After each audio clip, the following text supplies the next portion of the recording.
Hi, Mrs. Novello in the Expressive Arts Room, and today we're going to be mixing tints and shades using tempera paint and the value scale. So the materials you need today are newspaper. This is going to be your base and also your mixing palette. You'll need a palette with the colors that you're going to be using. I like to have a damp sponge and some water, and of course a paintbrush. Alright, so with your value scale, today we're going to be identifying 5 different values of our color. And just for vocabulary, hue is the pure color, which we're using red. And when we add, or when we mix tints, we're adding white to the red. And when we're mixing shades, we're adding red to the black. Just a note that you always want to add the lightest color first so that you get the proper blend. Alright, so I've identified 1, 2, 3, 4, 5. I'm going to start with my lowest value. So going with the concept of adding your lightest color first, I'm going to take white and add it to my newspaper. And then I'm going to add just a little bit of red. And I want to thoroughly mix this so that there aren't any streaks.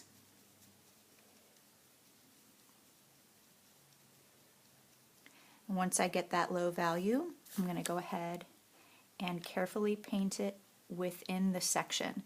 Now when you're painting sections, I want you to get familiar with the brush and do your best to stay inside the lines so it's not fuzzy. So to do this, and you're first getting used to your brush, I want you to outline your section carefully and then fill in your section. All right. Okay. So to get your next darkest value, you'd simply add a little bit more red to this mixture, and you can see that it's getting a little bit darker. It's still not pure color, but it is a darker tint.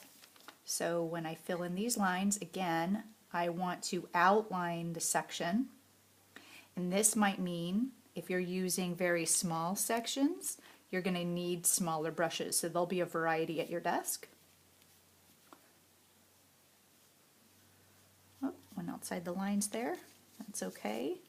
Just keep on trying and fill that in with your paint.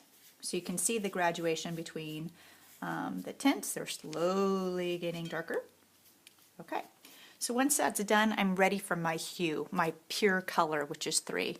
So at this point, I'm going to go ahead and wash my brush because it has white on it. I'm going to use my sponge and just kind of dry that off.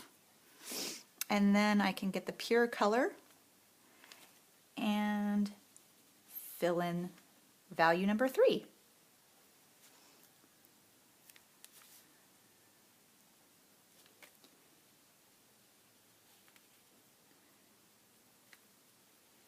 Alright, so once I'm done with that section, now it's time for my shade. So we are going to put red on our palette.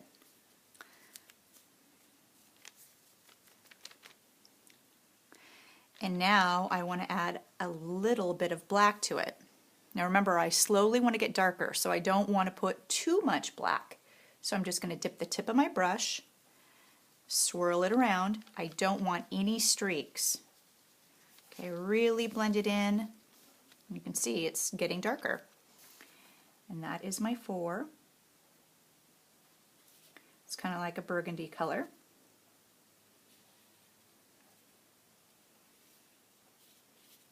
And my final value is adding even more black, mixing that in. You really want to see a difference, so make sure that you get both sides of the brush, the paint on it, so that it blends really well. If you want just a little bit more, you can. You'll have to just assess as you go to see what the color looks like. Okay, filling in that section, and there you have it. All right.